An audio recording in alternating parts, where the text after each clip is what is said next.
കൊരിന്ത്യർക്കാർക്ക് എഴുതിയ രണ്ടാം ലേഖനം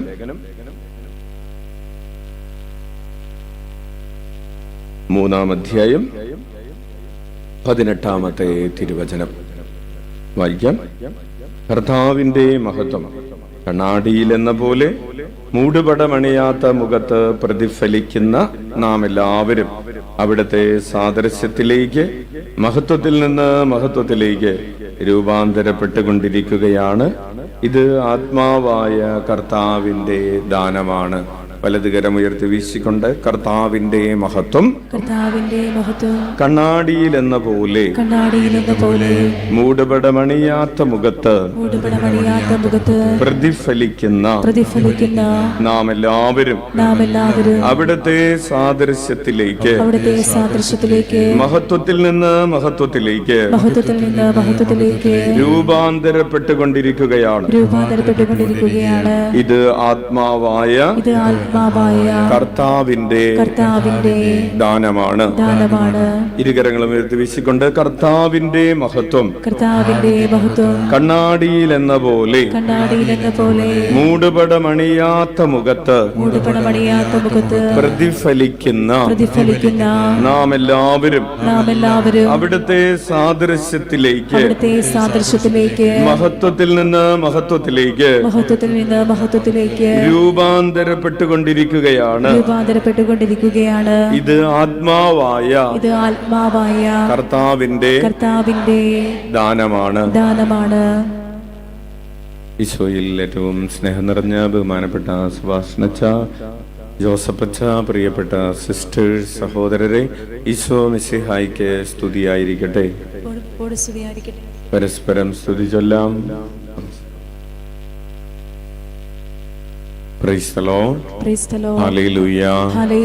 കരങ്ങൾ ഉയർത്തി വീശിക്കൊണ്ട് പറയാം ഹല്ലേലൂയ. യേശുവേ സ്തോത്രം, യേശുവേ നന്ദി, യേശുവേ ആരാധന. അടുത്തിരിക്കുന്നവരെ നോക്കി പുഞ്ചിരിച്ചുകൊണ്ട് പറയാം ഹല്ലേലൂയ. കുറച്ചുകൂടെ നന്നായിട്ട് ചിരിച്ചിട്ട് പറയാം ഹല്ലേലൂയ. അച്ഛനെ നോക്കി ചിരിച്ചിട്ട് പറഞ്ഞേ ഹല്ലേലൂയ. കുറച്ചുകൂടെ നന്നായിട്ട് ചിരിച്ചിട്ട് പറഞ്ഞേ ഹല്ലേലൂയ. ഈശോയെ നോക്കി ഒന്ന് ചിരിച്ചിട്ട് പറഞ്ഞേ ഹല്ലേലൂയ. സൂപ്പറായി ചിരിച്ചിട്ട് പറഞ്ഞേ ഹല്ലേലൂയ. ഇതാണോ നിങ്ങളുടെ സൂപ്പർ? ഒന്നും മര്യാദ ആ സൂപ്പർ ഒന്ന് കുറച്ചുകൂടെ ഒന്ന് വൃത്തിയാക്കിയേ. ഈശോയെ നോക്കി ചിരിച്ചിട്ട് പറഞ്ഞേ ഹല്ലേലൂയ. ഇതിലും നന്നായിട്ട് ഇനി വേറെ ആരെയും നോക്കി ചിരിക്കരുത്, അതുപോലെ പറയണം ഹല്ലേലൂയ. പ്രിയപ്പെട്ടവരെ, ഈശോയെ നോക്കി ചിരിക്കുന്നത് പോലെ വേറെ ആരെയും നോക്കി. നമ്മുടെ ഏറ്റവും നല്ല ചിരി ആർക്കാണ് കൊടുക്കേണ്ടത്? അങ്ങനെയാണോ? ഹല്ലേലൂയ. ഏറ്റവും കൂടുതൽ ചിരിക്കുന്നത് ആരാണെന്നറിയാവോ? ഈശോ. കുഞ്ഞുങ്ങളാണ്. Price the lord. ഹല്ലേലൂയ. ആരാണ് ഏറ്റവും കൂടുതൽ ചിരിക്കുന്നത്? കുഞ്ഞുങ്ങൾ 1 മിനിറ്റിൽ 19 പ്രാവശ്യം ചിരിക്കുമെന്നോ ഏതാണ്ടൊക്കെ പറഞ്ഞു കേട്ടിട്ടുണ്ട്. നമ്മൾ 1 മിനിറ്റിൽ എത്ര പ്രാവശ്യം ചിരിക്കുന്നോ? പ്രായം കൂടുന്തോറും ചിരിയുടെ എണ്ണം കുറഞ്ഞ് കുറഞ്ഞ് കുറഞ്ഞ് അവസാനം മരിക്കാറാവുമ്പോഴേക്കും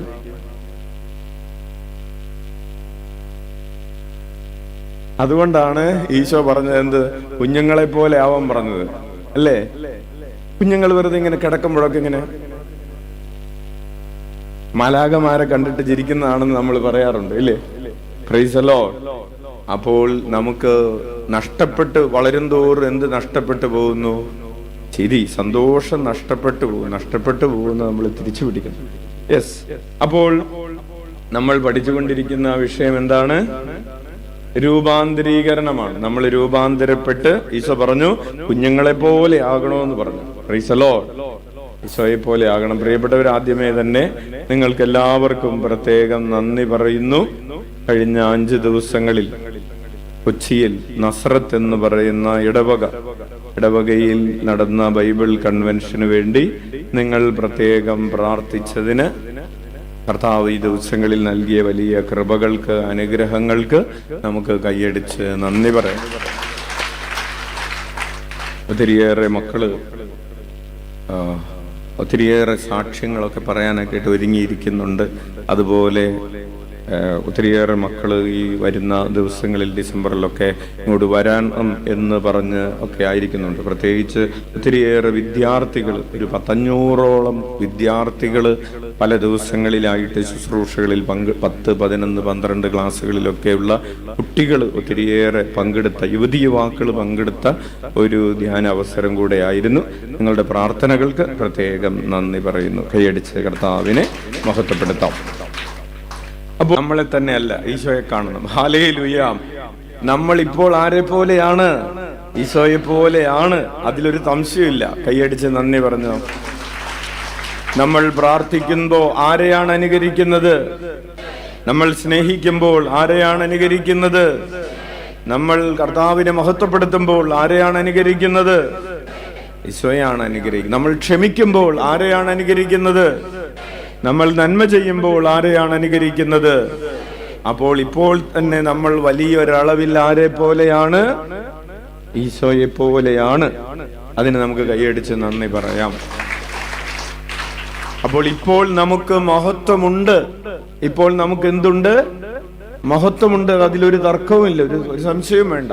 അതുകൊണ്ടാണ് പൗലോസ് എഴുതിയത്, ഈ മഹത്വത്തിൽ നിന്ന് മഹത്വത്തിലേക്ക്, ഇപ്പോൾ ആയിരിക്കുന്ന മഹത്വത്തിൽ നിന്ന് കുറച്ചുകൂടെ ഒരു വലിയ മഹത്വത്തിലേക്ക് നമ്മൾ രൂപാന്തരപ്പെട്ടുകൊണ്ടിരിക്കുകയാണ്. പക്ഷെ ഇപ്പോഴുള്ളത് മതിയോ? പോരാ. അതാണ്. ഇപ്പോഴുള്ള സ്നേഹം മതിയോ? എന്തേ സ്വരമില്ലേ? മതിയെന്നാണോ അർത്ഥം? ഇപ്പോഴുള്ള സ്നേഹം മതിയോ? ഇപ്പോഴുള്ള പ്രാർത്ഥന മതിയോ? ഇപ്പോഴുള്ള ക്ഷമ മതിയോ? പോരാ. ഇപ്പോഴുള്ള ത്യാഗം മതിയോ? പോരാ. ഇപ്പോഴുള്ള സുവിശേഷ പ്രവർത്തനം മതിയോ? പോരാ. ഇതെല്ലാം എന്ത് ചെയ്യണം? പോരാന്ന് പറയാൻ ഭയങ്കര മടിയാണല്ലോ. വേറെ പല കാര്യങ്ങൾ പോരാന്ന് പറയാറുണ്ട്.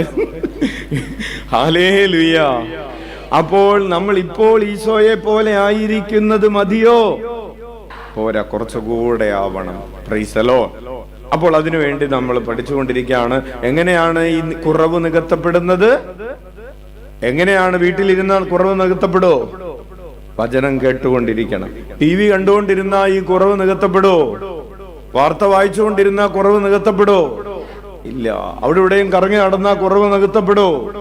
ഇല്ല. കുറവ് നികത്തപ്പെടണമെങ്കിൽ ആരുമായിട്ട് ഇടപെടണം? ഈശോയുമായിട്ട് ഇടപെടണം. ആരെ കണ്ടുകൊണ്ടിരിക്കണം? ആരെ കേട്ടുകൊണ്ടിരിക്കണം? ആരെ ധ്യാനിച്ചു കൊണ്ടിരിക്കണം? അല്ലെ, നീ എന്താടി ധ്യാനിച്ചുകൊണ്ടിരിക്കുന്നത്? നീ എന്താണ് ചിന്തിച്ചുകൊണ്ടിരിക്കുന്നത്? ആരെ കുറിച്ചാണ് ചിന്തിച്ചുകൊണ്ടിരിക്കുന്നത്? പരത്തി പറഞ്ഞോ, ആരെ കുറിച്ചാണ് ചിന്തിച്ചുകൊണ്ടിരിക്കുന്നത്? Very good. അപ്പോൾ നമ്മൾ ആ യാത്ര തുടരുകയാണ്. നമ്മൾ നമ്മളെ കുറിച്ച് ചിന്തിക്കുമ്പോഴാണ്, പ്രിയപ്പെട്ടവരെ, നമ്മൾ നമ്മളെ കുറിച്ച് തന്നെ ഇങ്ങനെ ചിന്തിക്കുന്നതിനെയാണ് നമ്മുടെ കഴിഞ്ഞ കാര്യങ്ങള്, നമ്മുടെ ഇന്നത്തെ കാര്യങ്ങള്, നമ്മുടെ വരാനിരിക്കുന്ന കാര്യങ്ങള് ചിന്തിച്ചു കൊണ്ടിരിക്കും തോറും നമ്മൾ ഇങ്ങനെ അടിഞ്ഞടിഞ്ഞടിഞ്ഞു പോകും. നമ്മൾ പറയാറില്ലേ, ഞാൻ അടിഞ്ഞു പോയി എന്ന് പറയാറുണ്ട്. എന്തുകൊണ്ടാണെന്നറിയാവോ? നമ്മൾ ഈ ലോകത്തിന്റെ കാര്യങ്ങൾ ചിന്തിച്ച് നമ്മളെക്കുറിച്ച് തന്നെ ചിന്തിച്ച്, അല്ലെങ്കിൽ നാട്ടുകാരെ കുറിച്ച് ചിന്തിച്ച് നമ്മൾ അടിഞ്ഞു പോകും. പക്ഷേ നമ്മുടെ ചിന്തകൾ സ്വർഗത്തെ കുറിച്ചാവുമ്പോ നമ്മൾ അടിഞ്ഞു പോകാതെ നമ്മൾ ഉയർന്നുയർന്നു വരും. Hallelujah, hallelujah, hallelujah. അതിനെ കുറിച്ചാണ് പറയുന്നത്. നിങ്ങൾ ആത്മാവിൽ പൂരിതരാകുവിൻ. ആത്മാവിൽ നമ്മൾ ഈ മദ്യം കഴിക്കുന്നതിനെ കുറിച്ച് ഇങ്ങനെ പറയാറുണ്ട്. നമ്മൾ നോർമൽ ആയിട്ടുള്ള ഒരു മനുഷ്യൻ, ഒരു കുഴപ്പമില്ലാത്തൊരു ചേട്ടൻ ഇത്തിരി കള്ളു കുടിച്ചു കഴിയുമ്പോ എന്തു വരും? സാധാരണ രീതിയിൽ ഒരു തെറിയും പറയാത്തൊരു ചേട്ടനാണ്. പക്ഷെ കള്ളു കുടിച്ചു കഴിയുമ്പോ എന്തു വരും? അധമ വികാരങ്ങൾ ഇങ്ങനെ കേറി വരും. അല്ലാത്തപ്പോ ഒരു കുഴപ്പമില്ല. പക്ഷെ അതുപോലെ തന്നെ പല പ്രയാസങ്ങള്. അപ്പൊ ഈ ലോകത്തിന്റെ കാര്യങ്ങൾ ഉള്ളിൽ നിറഞ്ഞു കഴിയുമ്പോ നമ്മുടെ ഉള്ളിൽ നിന്ന് അധമ വികാരങ്ങൾ പുറത്തേക്കും. പക്ഷെ പരിശുദ്ധാത്മാവ് നമ്മുടെ ഉള്ളിൽ നിറയുമ്പോ നമ്മുടെ ഉള്ളിലുള്ള അധമ വികാരങ്ങള് അമർന്നു പോവുകയും സ്വർഗീയമായ വികാരങ്ങള് ഉയർന്നു വരികയും ചെയ്യും. കൈയടിച്ച് നന്ദി പറയാം. ഹല്ലേലൂയ.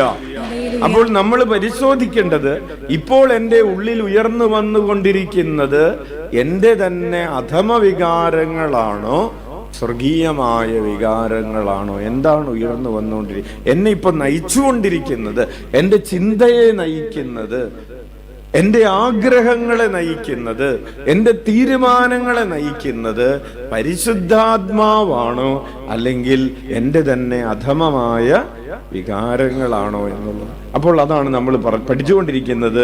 യേശുനാമം വിളിക്കുമ്പോൾ എന്തു ചെയ്യണം? ഒന്നാമതായി ഈശോയുടെ പദ്ധതികളോട് നമ്മളുടെ പദ്ധതികൾ ചേർത്തു വയ്ക്കണം. ഹല്ലേലൂയ. ഇപ്പൊ പഞ്ചായത്ത് തെരഞ്ഞെടുപ്പൊക്കെ നടക്കാൻ പോവാണ്. സ്ഥാനാർത്ഥികളായി മത്സരിക്കുന്ന ആരെങ്കിലും ഇവിടെ ഇരിക്കുന്നുണ്ടോ? ഉണ്ടെങ്കിൽ കൈവക്ക്. ജയിക്കട്ടെ എന്ന് പറയാൻ വേണ്ടിയിട്ടായിരുന്നു. ആരും കൈവക്കട്ടെ. തെരഞ്ഞെടുപ്പിൽ സ്ഥാനാർത്ഥികളായി കഴിഞ്ഞിട്ട് ഇവിടെ വന്നിരുന്നു കഴിഞ്ഞാൽ പാർട്ടിക്കാര് അല്ലെ വെച്ചുകൊണ്ടിരിക്കോ? പ്രചരണത്തിന് പോയിട്ടുണ്ട്. Okay, praise the lord. അപ്പൊ സ്ഥാനാർത്ഥികളായിട്ട് നിൽക്കുന്ന എല്ലാവരും ജയിക്കട്ടെ. Praise the lord. അപ്പോ കൃത്യമായിട്ട് അത് ഡിസംബർ 11 വ്യാഴാഴ്ചയാണ് തെരഞ്ഞെടുപ്പ് അല്ലേ? അപ്പൊ എന്ത് ചെയ്യും? അപ്പൊ നമ്മൾ ഒരു കാര്യം ചെയ്യാൻ പോവാണ്. ശ്രദ്ധിക്കണം, അടുത്ത വെള്ളിയാഴ്ചത്തെ കാര്യമല്ല അച്ഛൻ പറയുന്നത്. ഡിസംബർ 11 വ്യാഴാഴ്ചയാണ്, അന്ന് തെരഞ്ഞെടുപ്പാണ്. എല്ലാവരും വോട്ട് ചെയ്യണം.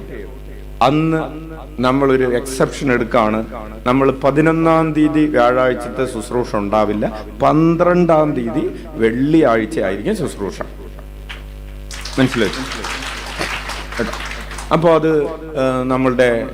നമ്മളുടെ കാര്യങ്ങൾ ഇതെല്ലാം നമുക്ക് ആവശ്യമാണ് അല്ലേ? പഞ്ചായത്ത് തെരഞ്ഞെടുപ്പ് നമുക്ക് ആവശ്യമാണ്, പ്രാർത്ഥന ആവശ്യമാണ്. അപ്പോൾ അതിന് വേണ്ടിയിട്ട് നമ്മൾ ചെയ്യുന്ന ഒരു ക്രമീകരണമാണ്.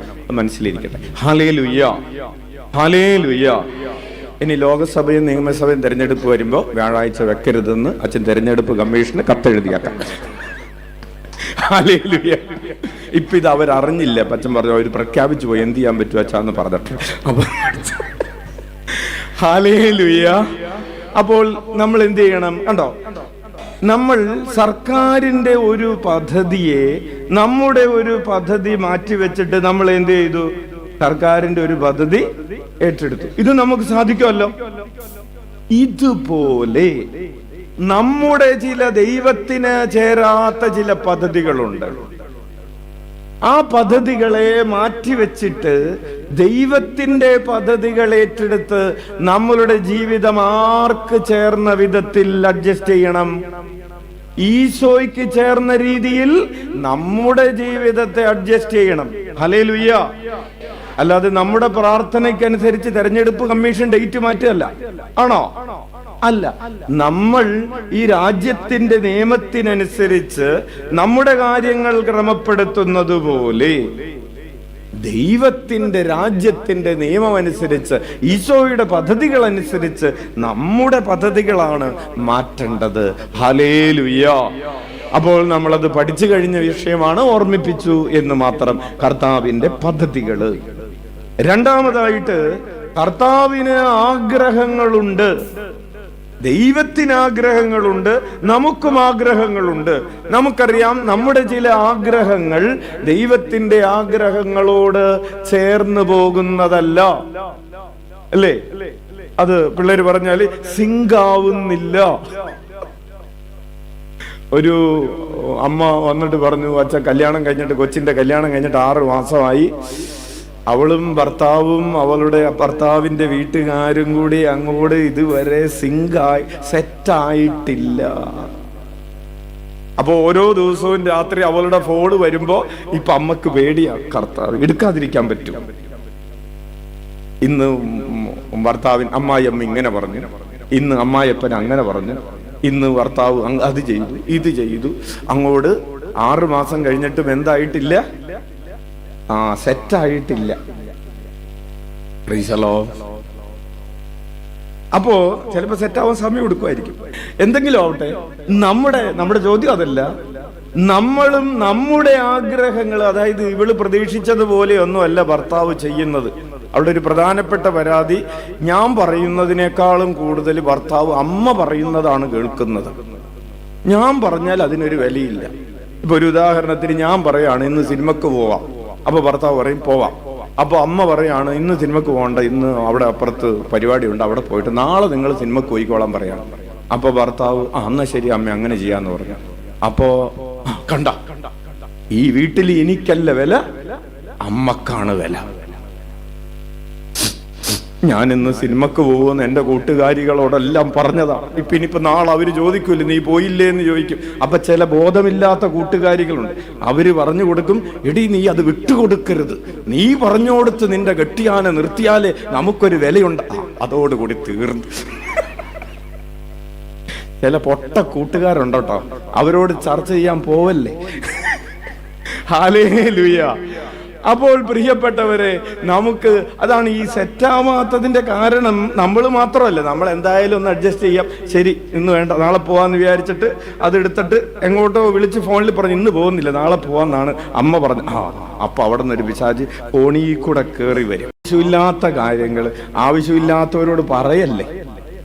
എങ്ങനെയാണ് പിശാച് വരുന്നത്?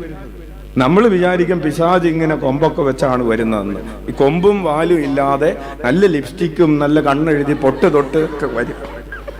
ഹല്ലേലൂയ.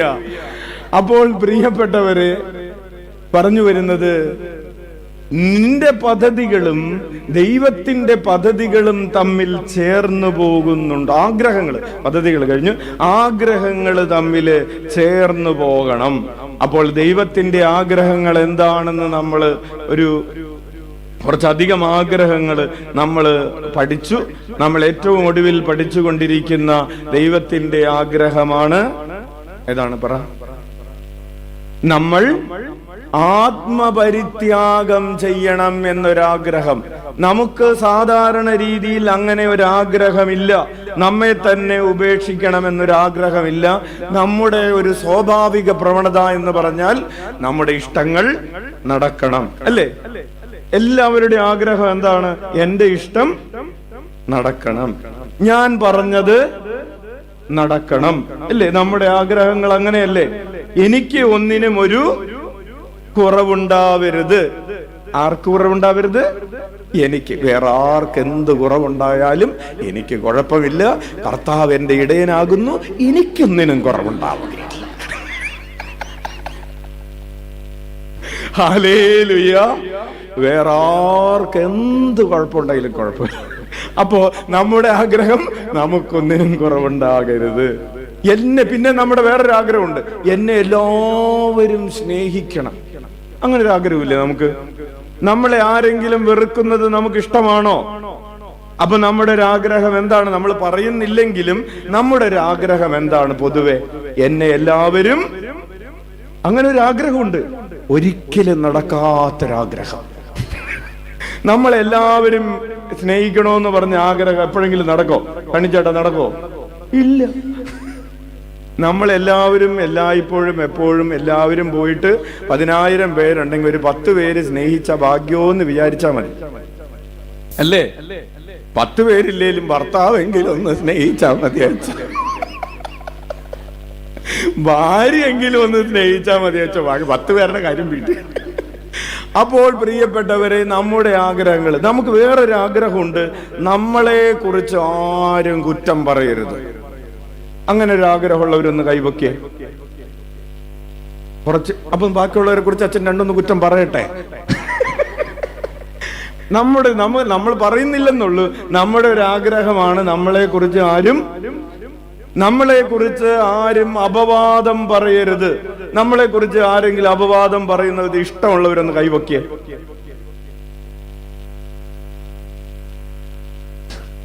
അപവാദം പറയും. ഇല്ലാത്തത്, നമ്മളെ കുറിച്ച് ഇല്ലാത്തത് വേറൊരാൾ ഇങ്ങനെ, ഇല്ലാത്തത് പോയിട്ട് ഉള്ളത് തന്നെയാണെങ്കിൽ പോലും പറഞ്ഞു കഴിഞ്ഞാൽ നമ്മൾ വിടയല്ല. അപ്പോൾ ഇല്ലാത്തത് പറഞ്ഞ് നമ്മളെ കുറിച്ച് നമ്മുടെ പേര് നശിപ്പിച്ചോട്ടെ എന്ന് വിചാരിക്കുന്നവരൊന്ന് കൈവക്കി. ഇല്ലാത്തത് പറഞ്ഞോട്ടെ, അല്ലേ? 2-3 പേര് പറഞ്ഞത് അച്ഛൻ മലയാളത്തിലല്ലേ പറഞ്ഞോണ്ടിരിക്കും. ഹല്ലേലൂയ. അപ്പോൾ പ്രിയപ്പെട്ടവരെ, നമ്മുടെ ഒരു ആഗ്രഹമാണ് നമ്മളെ കുറിച്ച് ആരും അപവാദം പറയരുത്, നമ്മളെ ആരും തെറ്റിദ്ധരിക്കരുത്. നമ്മുടെ ആഗ്രഹമല്ലേ? നമ്മൾക്ക് ആഗ്രഹമുണ്ട്, നമ്മളൊരു നല്ല കാര്യമാണ് ഉദ്ദേശിച്ചത്, പക്ഷെ അവര് വിചാരിച്ചത് നമ്മൾ അവരെ നശിപ്പിക്കാൻ വന്നിരിക്കുക, നമ്മളെ തെറ്റിദ്ധരിച്ചു എന്ന് പറയാറുണ്ട്. വേണ്ടതുപോലെ നമ്മളെല്ലാവരും തെറ്റിദ്ധരിക്കണം എന്ന് വിചാരിക്കുന്നവരാരെങ്കിലും ഉണ്ടോ? ഇല്ല. ഇതൊക്കെ നമ്മുടെ ആഗ്രഹങ്ങളാണ്. ഹല്ലേലൂയ. പക്ഷെ ഈശോ പറയുകയാണ്, നിങ്ങൾ ആത്മപരിത്യാഗം ചെയ്യുക. ഏറ്റവും കൂടുതൽ തെറ്റിദ്ധരിക്കപ്പെട്ട ആളാരാണ്? ഈശോയാണ്. ഏറ്റവും കൂടുതൽ അപവാദം ആരെ കുറിച്ചാണ് പറയപ്പെട്ടത്? ഏറ്റവും കൂടുതൽ പരിഹസിക്കപ്പെട്ട ആളാരാണ്? നമ്മൾ ആരെങ്കിലും ആഗ്രഹിക്കുന്നുണ്ടോ നമ്മളെ ആരെങ്കിലും പുച്ഛിക്കണം, പരിഹസിക്കണമെന്ന് ആഗ്രഹിക്കുന്നുണ്ടോ? ഉണ്ടോ? ഇല്ല. അത് നമ്മുടെ ഒരു ആഗ്രഹമാണ്. പക്ഷെ ഈശോ പക്ഷെ ഏറ്റവും കൂടുതൽ പരിഹസിക്കപ്പെട്ടു, പുച്ഛിക്കപ്പെട്ടു, നിന്ദിക്കപ്പെട്ടു, മർദ്ദിക്കപ്പെട്ടു. നമ്മളെ ആരെങ്കിലും വഴിയിലിട്ട് തല്ലണമെന്ന് നമ്മൾ വിചാരിക്കുന്നുണ്ടോ? ഉണ്ടോ? ഇല്ല. പക്ഷേ ഈശോ അത് ഏറ്റെടുത്തു. അതിനെക്കുറിച്ചൊക്കെയാണ് കഴിഞ്ഞ ക്ലാസ്സിൽ നമ്മൾ പറഞ്ഞ അപവാദങ്ങളിലൂടെ കടന്നുപോയി. നമ്മൾ കഴിഞ്ഞ ക്ലാസ്സിൽ ഫാദർ പിയോയെ കടന്നുപോയ അപവാദങ്ങൾ, അപമാനങ്ങളെ കുറിച്ച് പറഞ്ഞു. വിശുദ്ധ ബക്കീത്ത കടന്നുപോയ ആ ടോർച്ചറുകളെ കുറിച്ച്, 7ാമത്തെ വയസ്സിൽ കിഡ്നാപ്പ് ചെയ്യപ്പെട്ട് പല വീടുകളിലേക്ക് വിൽക്കപ്പെട്ട് ചെറിയ പ്രായം മുതൽ സെക്ഷലി അബ്യൂസ് ചെയ്യപ്പെട്ട് അങ്ങനെ കഴിഞ്ഞ ഒടുവിൽ സ്വാതന്ത്ര്യം നേടി വിശുദ്ധയൊക്കെ ആയിത്തീർന്ന ബക്കീത്തയുടെ കഥ അച്ഛൻ നിങ്ങളുമായിട്ട് കഴിഞ്ഞ ക്ലാസ്സിൽ പങ്കുവെച്ചതാണ്. പ്രിയപ്പെട്ടവരെ, കഴിഞ്ഞ ക്ലാസ്സിൽ നമ്മൾ പറഞ്ഞ ചിന്ത ഇതായിരുന്നു: നമ്മൾ എന്ത് ഉപേക്ഷിക്കണം? നമ്മൾ പറഞ്ഞു ബഹുമാനിക്കപ്പെടാനുള്ള അവകാശം ഉപേക്ഷിക്കണം എന്നതായിരുന്നു ചിന്ത. ഹല്ലേലൂയ. അപ്പൊ അതിനെക്കുറിച്ച് രണ്ടാഴ്ചകളല്ലേ നമ്മൾ പറഞ്ഞത്? 2-3 ആഴ്ചകൾ നമ്മളത് പഠിച്ചു. ഇനി നമ്മൾ അടുത്ത ഒരു ക്ലാസ്സിലേക്ക് പോവാണ്. നമ്മളിപ്പോൾ പറഞ്ഞുകൊണ്ടിരിക്കുന്നത് ആത്മപരിത്യാഗത്തിന്റെ 13 വഴികളാണ്. അതിൽ ഒന്നാമതായി നമ്മൾ പറഞ്ഞു, പ്രതികാരം ചെയ്യാനുള്ള അവകാശം ഉപേക്ഷിക്കുന്നു. എന്തുപേക്ഷിക്കുന്നു? പ്രതികാരം ചെയ്യാനുള്ള അവകാശം ഉപേക്ഷിക്കുന്നു. നമുക്കെതിരെ കേസ് കൊടുത്ത ഒരാൾക്കെതിരെ തിരിച്ച് കേസ് കൊടുക്കാനുള്ളൊരവകാശം. ഒരാൾ കേസ് കൊടുത്തു, ഞങ്ങളുടെ സ്ഥലം അവര് കയ്യേറി എന്ന് പറഞ്ഞ് കേസ് കൊടുത്തു. അപ്പോ ആ സ്ഥലം കയ്യേറിയതിന്റെ സ്ഥലത്ത് നിന്ന് ഒരല്പം വാക്കുതർക്കമൊക്കെ ഉണ്ടായി. കയ്യേറി എന്ന് പറഞ്ഞ് കേസ് കൊടുത്തതിന്റെ പിന്നാലെ ഇവര് പോയി എന്റെ ഭാര്യയെ പീഡിപ്പിച്ചു എന്ന് കേസ് കൊടുത്തു. കയ്യേറിയ കേസിന് ബദലായിട്ട് പീഡന കേസ്. പ്രതികാരം ചെയ്യാനുള്ള അവകാശമാണ്. ഹല്ലേലൂയ. അപ്പോൾ പ്രിയപ്പെട്ടവരെ, പ്രതികാരം ചെയ്യാനുള്ള അവകാശം ഉപേക്ഷിക്കുന്നു. രണ്ടാമത് എന്താണ് പറഞ്ഞത്? എല്ലാ സൗകര്യങ്ങളോടും കൂടെ ജീവിക്കാനുള്ള അവകാശം ഉപേക്ഷിക്കുന്നു. ഉദാഹരണങ്ങൾ ആവശ്യത്തിന് പറഞ്ഞിട്ടുണ്ട്.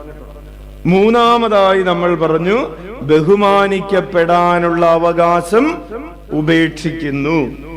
അതിന്റെ ഒക്കെ വചനഭാഗങ്ങൾ നമ്മൾ വായിച്ചതും ധ്യാനിച്ചതുമാണ്. നാലാമത് നമ്മൾ ഇന്ന് ആരംഭിക്കുകയാണ്, ഇഷ്ടമുള്ളതുപോലെ പണം ചിലവഴിക്കാനുള്ള അവകാശം ഉപേക്ഷിക്കുക എന്ന് വചനം നമ്മെ പഠിപ്പിക്കുന്നു. ആത്മപരിത്യാഗത്തിന്റെ 4ാമത്തെ തലമാണ് ഇഷ്ടമുള്ളതുപോലെ പണം ചിലവഴിക്കാനുള്ള അവകാശം ഉപേക്ഷിക്കുക. ഹല്ലേലൂയ. വലതുകരം ഉയർത്തി വീശിക്കൊണ്ടെന്ന് പറഞ്ഞ, ഇഷ്ടമുള്ളതുപോലെ പണം ചിലവഴിക്കാനുള്ള അവകാശം ഉപേക്ഷിക്കുക. അത് പഠിപ്പിച്ചു തരുന്ന ഒരു വചനഭാഗം നമുക്ക് വായിക്കാം. ലൂക്കായുടെ സുവിശേഷം 12-ാം അധ്യായം 15 മുതലുള്ള തിരുവചനങ്ങളിലാണ് ഈശോ ഈ ആത്മപരിത്യാഗം നമ്മെ ഓർമ്മിപ്പിക്കുന്നത്. ഒരു ഉദാഹരണത്തിന്, നമുക്ക് അങ്ങനെ ഒരു ചിന്തയുണ്ട്. ഒരു ചേട്ടനോട് അയാളുടെ മുതലാളി പറഞ്ഞു, എന്റെ ചേട്ടാ ഇങ്ങനെ കുടിക്കല്ലേ, പണിയെടുക്കാനുള്ളതല്ലേ. അപ്പോ ചേട്ടൻ പറഞ്ഞു, എന്റെ പണിക്ക് എന്തെങ്കിലും കുറവുണ്ടെങ്കിൽ സാർ അത് പറ, കുടിക്കണോ വേണ്ടയോ എന്ന് ഞാൻ തീരുമാനിക്കും, എന്റെ കയ്യിലിരിക്കുന്ന കാശ് ഞാൻ കുടിക്കും. എന്താണ്? എന്റെ കയ്യിലുള്ള കാശ് ഞാൻ കുടിക്കും. ഭാര്യ പറഞ്ഞു, എന്റെ ചേട്ടാ ഇങ്ങനെ കുടിക്കല്ലേ, നിന്റെ കയ്യിലുള്ള, നിന്നെ കെട്ടിക്കൊണ്ട് വന്നപ്പോൾ ഉള്ള സ്ത്രീധനം വെച്ചൊന്നും അല്ലല്ലോ ഞാൻ കുടിക്കുന്നത്, എന്റെ കയ്യിലുള്ള കാശ്, ഞാൻ പണിയെടുത്തുണ്ടാക്കുന്ന കാശ് വെച്ചല്ലേ ഞാൻ കുടിക്കുന്നത്. എന്നെ പഠിപ്പിക്കാൻ പറഞ്ഞ എന്റെ കയ്യിലുള്ള കാശ് ഞാൻ എനിക്ക് ഇഷ്ടമുള്ളതുപോലെ ചെയ്യും. നിന്റെ താലിമാല പണയം വെച്ചിട്ടൊന്നും അല്ലല്ലോ കുടിക്കുന്നത്, ആണോ? അല്ല, എന്റെ കയ്യിലുള്ള കാശ് ഞാൻ ഇഷ്ടം പോലെ ചെലവഴിക്കും എന്ന് പറഞ്ഞ് ചില ഒരാളോട്, ചേട്ടാ എന്തിനാണ് ചേട്ടാ ഇത്രയും വലിയ വീട് പണിയുന്നത്, ആകെ 2 കൊച്ചുങ്ങളല്ലേ ഉള്ളൂ, 6 മുറിയുടെ വീട് പണിയാണ്, എന്താണ് ഗസ്റ്റ് ഹൗസാ? എന്റെ കയ്യിലുള്ള കാശ് കൊണ്ട് ഞാൻ എനിക്കിഷ്ടമുള്ള പോലത്തെ വീട് പണിയും, അസൂയക്കാരും ഉണ്ടാതിരിക്കും അല്ലേ? എന്റെ കയ്യിലുള്ള കാശ് കൊണ്ട് എനിക്ക് ഇഷ്ടമുള്ള പോലത്തെ ഒരു വീട് പണിതൂടെ? ആരോടെങ്കിലും ചോദിക്കണോ? എന്തിനാണ് ചേട്ടാ ഈ കല്യാണം ഇത്രയും കാശ് ചെലവാക്കി ഇതുപോലെ ഇങ്ങനെ പൊങ്ങച്ചം കാണിച്ച് നടത്തുന്നത്? അസൂയക്കാര് മിണ്ടാതിരിക്കെ, എന്റെ കയ്യിലുള്ള കാശ് കൊണ്ട് എന്റെ കൊച്ചിന്റെ കല്യാണം ഞാൻ ഈ തലശ്ശേരി കണ്ണൂർ ജില്ല കണ്ടിട്ടില്ലാത്ത വിധത്തിൽ നടത്തും. എന്റെ അച്ഛോ, എന്റെ കൊച്ചിന്റെ കല്യാണത്തിന്റെ റിസപ്ഷന് ഇതേ നാട്ടുകാർ വന്നവരൊക്കെ പറഞ്ഞു, ഇതുപോലൊരു സദ്യ ഈ കണ്ണൂർ ജില്ലയിൽ ഉണ്ടായിട്ടില്ല എന്ന് പറഞ്ഞു. എന്റെ കയ്യിലുള്ള കാശ് കൊണ്ട് ഞാൻ ഇഷ്ടമുള്ളതുപോലെ ചെയ്യും. നമ്മുടെ ഒരു മനോഭാവമാണിത്, ആണോ അല്ലയോ? അതെ. Price the Lord. നിങ്ങളുടെ കയ്യിലിരിക്കുന്ന കാശ് മേടിച്ചിട്ടൊന്നും അല്ലല്ലോ ഞാൻ കല്യാണം നടത്തിയത്, ആണോ? അല്ല. നിങ്ങളുടെ കയ്യിലിരിക്കുന്ന കാശ് മേടിച്ചിട്ടല്ലല്ലോ ഞാൻ വീട് പണിതത്, ആണോ? അല്ല. അപ്പോൾ എനിക്ക് കാശുണ്ടായി, ഞാൻ അതുണ്ടാക്കും. സഹിക്കാൻ പറ്റുന്നവര് സഹിച്ചു. Price the Lord. അപ്പോൾ ഇഷ്ടമുള്ളതുപോലെ പണം ചെലവഴിക്കാനുള്ള ഒരു അവകാശത്തെ കുറിച്ച് ഈശോ എന്താണ് പറയുന്നത്? ഈശോ എന്തു പറയുന്നു? ലൂക്കായുടെ സുവിശേഷം 12-ാം അധ്യായം 15 മുതലുള്ള തിരുവചനങ്ങൾ വായിക്കാം. അനന്തരം അവൻ അവരോട് പറഞ്ഞു, ജാഗരൂകരായിരിക്കുവിൻ, എല്ലാ അത്യാഗ്രഹങ്ങളിലും നിന്ന് അകന്നിരിക്കുകയും ചെയ്യുവിൻ. മനുഷ്യജീവിതം സമ്പത്ത് കൊണ്ടല്ല ധന്യമാകുന്നത്. തുടർന്ന് ഒരു ഉപമയും അവൻ അവരോട് പറഞ്ഞു. ഒരു ധനികന്റെ കൃഷിസ്ഥലം സമൃദ്ധമായ വിളവ് നൽകി എന്ന് പറഞ്ഞാൽ എന്താണ് അർത്ഥം? അയാൾ ഒരു ബിസിനസ് നടത്തി, അല്ലെങ്കിൽ അയാൾ ഒരു ജോലി ചെയ്തു, അയാൾക്ക് ഇഷ്ടം പോലെ കാശ് കിട്ടി. ഓക്കെ, ഇനി അയാളുടെ കയ്യിലിരിക്കുന്ന കാശ് കൊണ്ട് അയാൾക്ക് എന്ത് വേണം ചെയ്തുകൂടെ? തുടർന്ന് വായിച്ചേ. അവൻ ഇങ്ങനെ കാശ് കിട്ടിക്കഴിഞ്ഞപ്പോ നമ്മൾ ചിന്തിക്കുന്നത് പോലെ തന്നെ അയാൾ ചിന്തിച്ചു. എന്ത് ചിന്തിച്ചു? ഞാൻ എന്ത് ചെയ്യും? ഈ ധാന്യം മുഴുവൻ സൂക്ഷിക്കാൻ എനിക്ക് സ്ഥലമില്ലല്ലോ. അവൻ പറഞ്ഞു, ഞാൻ ഇങ്ങനെ ചെയ്യും, എന്റെ അറപ്പുരകൾ പൊളിച്ച് കൂടുതൽ വലിയവ പണിയും, അതിൽ എന്റെ ധാന്യവും വിഭവങ്ങളും സംഭരിക്കും. അനന്തരം ഞാൻ എന്റെ ആത്മാവിനോട് പറയും, ആത്മാവേ, അനേക വർഷത്തേക്ക് വേണ്ട വിഭവങ്ങൾ നിനക്കായി സംഭരിക്കപ്പെട്ടിരിക്കുന്നു, വിശ്രമിക്കുക, തിന്നുകുടിച്ച് ആനന്ദിക്കുക. ഓക്കെ, അവിടെ വരെ നിൽക്കട്ടെ. അപ്പൊ ഇതുവരെ അയാൾ ചെയ്തതിൽ അയാളുടെ കയ്യിൽ കുറച്ച് കാശുണ്ടായി. ആ കാശിന് അയാൾ കുറച്ച് സ്ഥലം മേടിച്ചിട്ടു, ആ കാശിന് അയാൾ കുറച്ച് സ്വർണം മേടിച്ചു വെച്ചു, ആ കാശിന് അയാൾ ഒരു വലിയ വീടൊക്കെ പണിതു, ആ കാശിന് അയാൾ പുതിയൊരു വാഹനം മേടിച്ചു, ആ കാശിന് മക്കളുടെ പേരിൽ കുറച്ച് ഡെപ്പോസിറ്റ് ചെയ്തു, ആ കാശിന് അതും ഇതൊക്കെ ചെയ്തു. എന്തെങ്കിലും തെറ്റുണ്ടാവും? എന്തെങ്കിലും തെറ്റുണ്ടോ? ഇല്ല. ഓക്കെ, അപ്പൊ ഇയാൾ ഇതുവരെ അത്രയല്ലേ ചെയ്തിട്ടുള്ളൂ. ഇയാൾ എന്തെങ്കിലും പാപം ചെയ്തതായിട്ട് പറഞ്ഞിട്ടുണ്ടോ? അയാളുടെ വീട്ടിൽ അരി വെക്കാനായിട്ട് സ്ഥലം ഉണ്ടായിരുന്നില്ല, ഇപ്പൊ കുറച്ച് കൂടുതൽ അരി കിട്ടി, അതിന് കുറച്ചും കൂടി വലിയൊരു ഗോഡൌൺ പണിതു. എന്തെങ്കിലും തെറ്റുണ്ടോ? ദേവിച്ചേട്ടാ, എന്തെങ്കിലും തെറ്റുണ്ടോ? ഇല്ല. അപ്പൊ ഇയാളോട് ഈശോ അങ്ങനെ ഇനി തുടർന്ന് പറയാൻ പോകുന്നതാണ് പഠനം. തുടർന്ന് വായിച്ച. അപ്പൊ നമ്മള് ഒരു തെറ്റുമില്ല എന്ന് ചിന്തിക്കുന്ന ഒരു മേഖലയാണ്. ഹല്ലേലൂയ. അയാൾ കൂടുതൽ കാശ് കിട്ടിയപ്പോൾ കുറച്ചുകൂടി നല്ല ഭക്ഷണം കഴിക്കുന്നു, ഇടയ്ക്കൊക്കെ ഹോട്ടലിൽ പോയി കഴിക്കുന്നു, ഇടയ്ക്കൊക്കെ വീട്ടിൽ വെച്ച് കഴിക്കുന്നു, അങ്ങനെ കുറച്ചുകൂടി ലക്ഷൂറിയസ് ആയിട്ട് ജീവിക്കുന്നു. എന്തെങ്കിലും തെറ്റുണ്ടോ? ഇല്ല. തുടർന്ന് വായിച്ചേ. എന്നാൽ ദൈവം അവനോട് പറഞ്ഞു, ദോഷ, ഈ രാത്രി നിന്റെ ആത്മാവിനെ നിന്നിൽ നിന്ന് ആവശ്യപ്പെടും. അപ്പോൾ നീ ഒരുക്കി വെച്ചിരിക്കുന്നവ ആരുടേതാകും? ഇതുപോലെയാണ് ദൈവസന്നിധിയിൽ സമ്പന്നനാകാതെ തനിക്കു വേണ്ടി സമ്പത്ത് ശേഖരിച്ചു വെക്കുന്നവനും. കരമടിച്ച് നന്ദി പറയാം. ഹല്ലേലൂയ. ഉച്ചത്തിൽ വിളിച്ചേ ഈശോയേ. അപ്പോൾ ഒരു കാര്യം വ്യക്തമാണ്, നമ്മുടെ കയ്യിൽ വരുന്ന സമ്പത്ത് നമുക്കിഷ്ടമുള്ളതുപോലെ ചെലവഴിക്കണമെന്നല്ല, ഈ ലോകത്തിനു വേണ്ടി ചെലവഴിക്കണമെന്നല്ല ദൈവം ആഗ്രഹിക്കുന്നത്. ഈ ഭൂമിയിൽ നിനക്ക് കിട്ടുന്ന സമ്പത്ത് കൊണ്ട് നീ ദൈവസന്നിധിയിൽ സമ്പന്നനാകണമെന്നാണ് ഈശോ ആഗ്രഹിക്കുന്നത്. ഉച്ചത്തിൽ വിളിച്ചേ ഈശോയേ, ഈശോയേ, ഈശോയേ. പ്രിയപ്പെട്ടവരെ, മറ്റൊരു വചനഭാഗം മത്തായിയുടെ സുവിശേഷം 6-ാം അധ്യായം 19 മുതലുള്ള തിരുവചനം, 19 മുതൽ 21 വരെ. മത്തായിയുടെ സുവിശേഷം എഴുതി വെക്കാം. 6-ാം അധ്യായം 19 മുതൽ 21 വരെ വായിക്കാം. ഭൂമിയിൽ നിക്ഷേപം കരുതി വയ്ക്കരുത്, തുരുമ്പും കീടങ്ങളും അവ നശിപ്പിക്കും, കള്ളന്മാർ തുരന്നു മോഷ്ടിക്കും. എന്നാൽ സ്വർഗത്തിൽ നിങ്ങൾക്കായി നിക്ഷേപങ്ങൾ കരുതി വയ്ക്കുക. അവിടെ തുരുമ്പും കീടങ്ങളും അവ നശിപ്പിക്കുകയില്ല, കള്ളന്മാർ മോഷ്ടിക്കുകയില്ല. നിങ്ങളുടെ നിക്ഷേപം എവിടെയോ അവിടെ ആയിരിക്കും നിങ്ങളുടെ ഹൃദയം. അതായത് നമുക്ക് ഈ ഭൂമിയിൽ സമ്പത്ത് കർത്താവ് തന്നിരിക്കുന്നത് ആ സമ്പത്ത് ഉപയോഗിച്ച് സ്വർഗത്തിൽ നിക്ഷേപങ്ങൾ കൂട്ടാൻ വേണ്ടിയാണ്. ഹല്ലേലൂയ.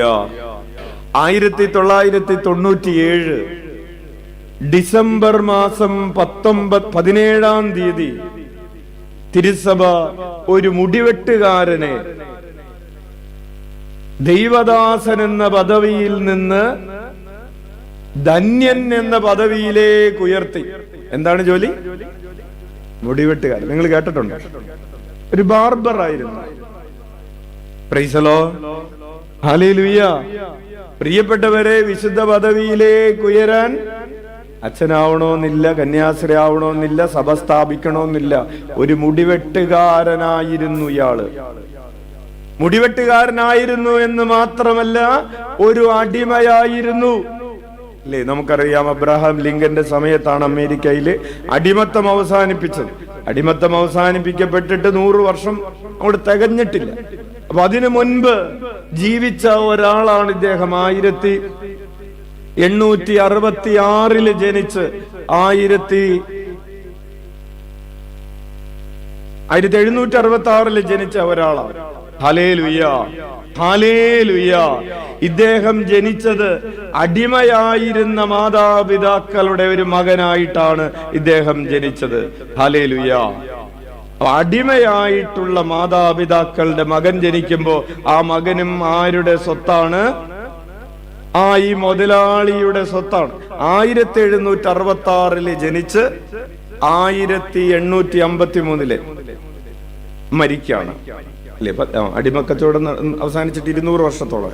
അപ്പോൾ പ്രിയപ്പെട്ടവരെ, പറഞ്ഞു വരുന്നത്, ഇദ്ദേഹത്തിന്റെ പേര് പിയറി ടൗസൻഡ് എന്നാണ്. എന്താണ് പേര്? പിയറി ടൗസൻഡ്. ടൗസർ എന്നോർത്താ മതി, ഓർക്കാൻ എളുപ്പത്തിൽ. പിയറി ടൗസൻഡ്. ഇദ്ദേഹം ഒരു അടിമയായിരുന്നു. അടിമയായിട്ടുള്ള ഇദ്ദേഹത്തെ 21 ഇയാളുടെ മുതലാളിക്ക് തന്നെ, ഇയാൾ ലാറ്റിൻ അമേരിക്കയിലായിരുന്നു മുതലാളി, അവിടെ നിന്ന് ഒളിച്ചോടേണ്ടി വന്നു. ഭാര്യയും മക്കളെയും അടിമയായിട്ടുള്ള പിയറി ടൗസൻഡിനെയും പിടിച്ചുകൊണ്ട് ഇവര് അമേരിക്കയിലേക്ക്, ന്യൂയോർക്കിലേക്ക് ഒളിച്ചോടി. അവിടെ വന്നപ്പോ ഇദ്ദേഹത്തിന് 21 വയസ്സ്. ഇദ്ദേഹത്തിന്റെ മുതലാളി മുടിവെട്ടാൻ പഠിപ്പിച്ചു. അന്ന് മുതൽ ഇദ്ദേഹം ഒരു ബാർബറായിട്ട് ജോലി തുടങ്ങി. ഒരു ബ്യൂട്ടീഷ്യൻ കോഴ്സ് പാസ്സായ പോലെയായി, പഠിച്ചിട്ടൊന്നുമല്ല. അപ്പോൾ ഇദ്ദേഹത്തിന് സ്ത്രീകളുടെ മുടി കെട്ടിക്കൊടുക്കാനുള്ള പ്രത്യേക ഒരു വൈഭവം കർത്താവ് കൊടുത്തു, ഇല്ലേ? അങ്ങനെ മേക്കപ്പ് ചെയ്യുന്ന ബ്യൂട്ടീഷ്യന്മാര് ആണുങ്ങളില്ലേ, പെണ്ണുങ്ങൾ മാത്രമുള്ളോ? വളരെ നന്നായിട്ട് ചെയ്യുന്ന ആണുങ്ങളുണ്ടെന്നേ. ഹല്ലേലൂയ. അപ്പൊ അങ്ങനെ അതിൽ ഇദ്ദേഹം മികച്ച ആളായി. ന്യൂയോർക്ക് സിറ്റിയില് ഏറ്റവും അറിയപ്പെടുന്ന ബ്യൂട്ടീഷ്യനായിട്ട് ഈ നീഗ്രോ, ഈ അടിമ, ഈ കറുത്ത വർഗത്തിലുള്ള ഈ ചേട്ടൻ മാറി. ചേച്ചിമാര് വെളുപ്പിന് 3 മണിക്ക് മുതല് ക്യൂ നിൽക്കുകയാണ്. എന്തിന്? മുടി കെട്ടിക്കൊടുക്കാൻ. കല്യാണത്തിന് മാത്രമല്ല. കഴിഞ്ഞ ദിവസം ഒരു കൊച്ചു പറഞ്ഞു, അച്ഛാ എന്റെ കല്യാണത്തിന്റെ അന്ന് 10:30 കെട്ട്, 3 മണിക്ക് വിളിച്ചെഴുന്നേപ്പിച്ചു. എന്നിട്ട് ഈ ബ്യൂട്ടീഷ്യന്, ഇരിട്ടിയിലുള്ള ബ്യൂട്ടീഷ്യന്, അന്ന് വേറെയും കുറെ കല്യാണങ്ങളുള്ള ദിവസമാണ്, എനിക്ക് സ്ലോട്ട് കിട്ടിയത് 4 മണിക്കാണ്. അപ്പൊ 3 മണിക്ക്, വെളുപ്പിന് 4 മണിക്ക്.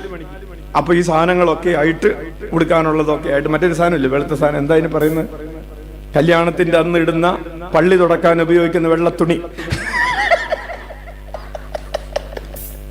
ഗൗണൊക്കെ ഇട്ടിട്ട് 4 മണിക്ക് അവിടെ ചെന്ന് അപ്പൊ തുടങ്ങി. അവർ 3 മണിക്ക് വിളിച്ചെഴുന്നേപ്പിച്ചതാ. അങ്ങനെ 4 മണിക്ക് ഇട്ടിട്ട് പറഞ്ഞു, ഇനി അനങ്ങാൻ പാടില്ല, ഇങ്ങനെ ഇരുന്നു. വെള്ളം കുടിക്കരുത്. എന്താ വെള്ളം കുടിച്ചത്? വെള്ളം കുടിച്ചത് വാഷ്റൂമിൽ പോണ്ടേ. അപ്പൊ അങ്ങനെ ആ സമയം മുതല് കൈകൊണ്ട് ചോറ് വാരി തിന്നാൻ പാടില്ല. എന്താണ്ടും ഒരു ഇഡ്ഡലി ഒരു ഇത്തിരിക്കോളം സ്പൂണിൽ വെച്ചിട്ട് ഫോർക്കിൽ വെച്ച് കുത്തിക്കൊടുത്തു. ഇതൊന്നും പോവരുതല്ലോ, ഉള്ളിലിട്ട് ചവക്കണം, വായ കഴുകരുത്. അങ്ങനെ 4 മണി മുതൽ 10 മണി വരെ പ്രിയപ്പെട്ടവരെ ഈ കൊച്ചിന് കിട്ടിയിരിക്കുന്നത് ഒരു ഇഡ്ഡലിയുടെ പകുതി ചട്നി കൂടാതെ. അങ്ങനെ അത് കഴിഞ്ഞ് പള്ളിയിൽ പോയി. പിന്നെ ഫോട്ടോഗ്രാഫറിന് സ്തുതി കൊടുക്കല്, അല്ലെങ്കിൽ അവർക്ക് സ്തുതി കൊടുക്കൽ. അന്ന് വരെ ജീവിതത്തിൽ സ്തുതി കൊടുക്കാത്ത കൊച്ചുങ്ങള് പണ്ട് കുർബാന കൊള്ളപ്പാടിന് സ്തുതി കൊടുത്തിട്ട് പിന്നെ സ്തുതി കൊടുക്കുന്നത് കല്യാണത്തിനാ. കൈ കാണിച്ചിട്ട് എന്ത് പറയണോന്ന് അറിഞ്ഞുകൂടാ. അപ്പൊ അതൊക്കെ കഴിഞ്ഞ് പള്ളിയിൽ പോയി. പള്ളിയിലെ കഴിഞ്ഞ് ഫോട്ടോഗ്രാഫർമാർ അവസാനം ഇവരെ പുറകിലേക്ക് നടത്തിച്ചു, മുമ്പിലേക്ക് നടത്തിച്ചു. നിങ്ങൾ രണ്ടുപേരും കൂടി കൈപിടിച്ച് പുറകിലേക്ക് നടക്കുന്നതിന്റെ വീഡിയോ, മുമ്പിലേക്ക് നടക്കുന്നതിന്റെ വീഡിയോ. അവസാനം 4 ലക്ഷം രൂപക്കാണ് അവർക്ക് കൊട്ടേഷൻ കൊടുത്തിരിക്കുന്നത്. ക്യാമറാമാന് കൊട്ടേഷൻ കൊടുത്ത് അത് മുഴുവനും അവർ മുതലാക്കി. 4 ലക്ഷം നിങ്ങൾ എന്തിനു മേടിച്ചാന്ന് നാളെ നമ്മൾ ചോദിക്കരുതല്ലോ. അപ്പൊ ഇവരെ കൊണ്ട് പരമാവധി പണിയിടിപ്പിച്ച് പെണ്ണിനെയും ചെറുക്കനെയൊക്കെ കാണാൻ വേണ്ടി വന്നവർ 2 മണി ആയപ്പോഴേക്കും ഭക്ഷണം കഴിച്ചു പോയി. അങ്ങനെ ഹോളൊക്കെ ഒഴിഞ്ഞ സമയത്താണ് റിസപ്ഷൻ. 2 പേരും കൂടി വന്നു, ആകെ ഉണ്ടായിരുന്നു. പിന്നെ അവരൊക്കെ ഫോട്ടോ എടുത്ത് അവസാനം ഒരു 4 മണി ആയപ്പോഴേക്കും കുഴഞ്ഞു വീഴും എന്നുള്ള സ്ഥിതിയായി. കാലത്ത് 4 മണിക്ക് തുടങ്ങിയ പരിപാടിയാണ്. പ്രിയപ്പെട്ടവരെ, അത് അച്ഛൻ സാന്ദർഭികമായി പറഞ്ഞതാണ്. ഈ കൊച്ചു പിന്നീട് പറഞ്ഞു, അച്ഛ എപ്പോഴെങ്കിലും ഇതൊക്കെ ഒന്ന് പള്ളി പറയണം. ഈ മണവാട്ടി ആയിട്ട് നിൽക്കുന്ന പെണ്ണ്. എന്നിട്ട് ഇവള് പറഞ്ഞ മറ്റൊരു കാര്യം കൂടിയാ, ഈ കല്യാണത്തിന്റെ ആൽബം ഞാൻ ഇന്നേ വരെ കണ്ടിട്ടില്ലായിരുന്നു. 4 ലക്ഷം രൂപ കൊടുത്തത് എനിക്കറിയാം. അതിന്റെ വീഡിയോ 5 മിനിറ്റ് പോലും ഇരുന്ന് കണ്ടിട്ടില്ല. ഈ ആൽബം മുഴുവനും, ആൽബത്തിന്റെ ഫ്രണ്ടിലെ ഫോട്ടോ, അത് ഇതേവരെ ഒന്നും കണ്ടിട്ടില്ല. എടുത്തു കൂട്ടുകയാണ്. അത് മാത്രമല്ല, ആ ദിവസം ദുരിതം എന്ന് പറഞ്ഞ കല്യാണത്തിന്റെ ദിവസത്തെ കുറിച്ച് ഓർക്കുമ്പോൾ ഒരു ഞെട്ടിത്തെറിപ്പാണ്. അതുപോലെ ദുരിതപൂർണമാക്കി മാറ്റുകയാണ്. പ്രിയപ്പെട്ടവർ, അച്ഛനൊരു പ്രാക്ടിക്കൽ സജഷൻ പറഞ്ഞു തരാം. ഈ ഫോട്ടോ എടുക്കാനുള്ളത് ഒന്നില്ലെങ്കിൽ ഒരു 2-3 ദിവസം മുമ്പ് എടുക്കും. അല്ലെങ്കിൽ ഈ ചെക്കൻ്റെയും പെണ്ണിന്റെയും ഡ്രസ്സ് വാടക എടുത്തൊന്നും അല്ലല്ലോ, അല്ലെങ്കിൽ കാശ് കൊടുത്ത് മേടിച്ചാക്കണായിരിക്കില്ലേ. വാടക എടുത്താണെങ്കിൽ 1 ദിവസം കൂടി വാടക കൊടുക്കും. എന്നിട്ട് 1 ദിവസം കഴിഞ്ഞിട്ട് ഈ ഫോട്ടോ എടുക്കാൻ നടക്കും. പിറ്റേ ദിവസം എടുത്താലും പിറ്റേ ദിവസം തന്നെ ആൽബം ഒന്നും ഉണ്ടാക്കി തരൂല്ലല്ലോ, 1 മാസം കഴിയുമ്പോഴല്ലേ തരുന്നത്. അപ്പോ എന്നിട്ട് ഈ മണവാളിനെയും മണവാട്ടിയൊക്കെ ആ ദിവസം നിങ്ങൾ ആ പ്രാർത്ഥനയ്ക്ക് വേണ്ടിയും വരുന്നവരുമായിട്ട് ഒന്ന് ഇടപെടുന്നതിന് വേണ്ടിയും അവരുമായിട്ട് ഒരു അല്പസമയം, ആളുകളൊക്കെ വരുന്നത് നമ്മുടെ ഭക്ഷണം കഴിക്കാൻ വേണ്ടിയാണോ? അല്ല, ഇവരെ ഒന്ന് കണ്ടൊന്ന് അനുമോദിച്ച് വേണ്ടിയിട്ടൊക്കെ വരുന്നവരാണ്. ആ ഒരു ശുശ്രൂഷ, അതൊരു ശുശ്രൂഷയാണ്. അതില് അവർക്ക് ഇൻവോൾവ്മെന്റ് കൊടുക്കും. കല്യാണത്തിന്റെ അന്ന് ഏറ്റവും പ്രധാനപ്പെട്ടത് ക്യാമറാമാനും വീഡിയോഗ്രാഫറും ആക്കി മാറ്റല്ലേ, അവർക്ക് വേറെ ദിവസം കൊടുക്ക്. ഹല്ലേലൂയ. അതിഥികളുമൊക്കെ ആയിട്ട് ഓരോ ഗ്രൂപ്പ് ഫോട്ടോ ഒക്കെ എടുക്കുന്നതിന് ഓക്കെ, പക്ഷെ ഇവരിങ്ങനെ അവര് മാത്രമായിട്ടുള്ള ഫോട്ടോകൾ നിങ്ങൾ മാറ്റിവെക്ക് വേറെ ദിവസത്തേക്ക് പ്ലീസ്. Hallelujah, hallelujah. അപ്പോ ഈ ബാർബർ 2 മിനിറ്റ് അതിനു വേണ്ടി പോയി എന്ന് വിചാരിച്ച അച്ഛന് വിഷമമില്ല, നല്ല കാര്യം. അപ്പോൾ ഈ ബാർബർ ആയിരുന്ന പിയറി ടൗസൻഡ് 21ാമത്തെ വയസ്സ് മുതൽ നല്ല ആദായം കിട്ടാൻ തുടങ്ങി. ഇയാളുടെ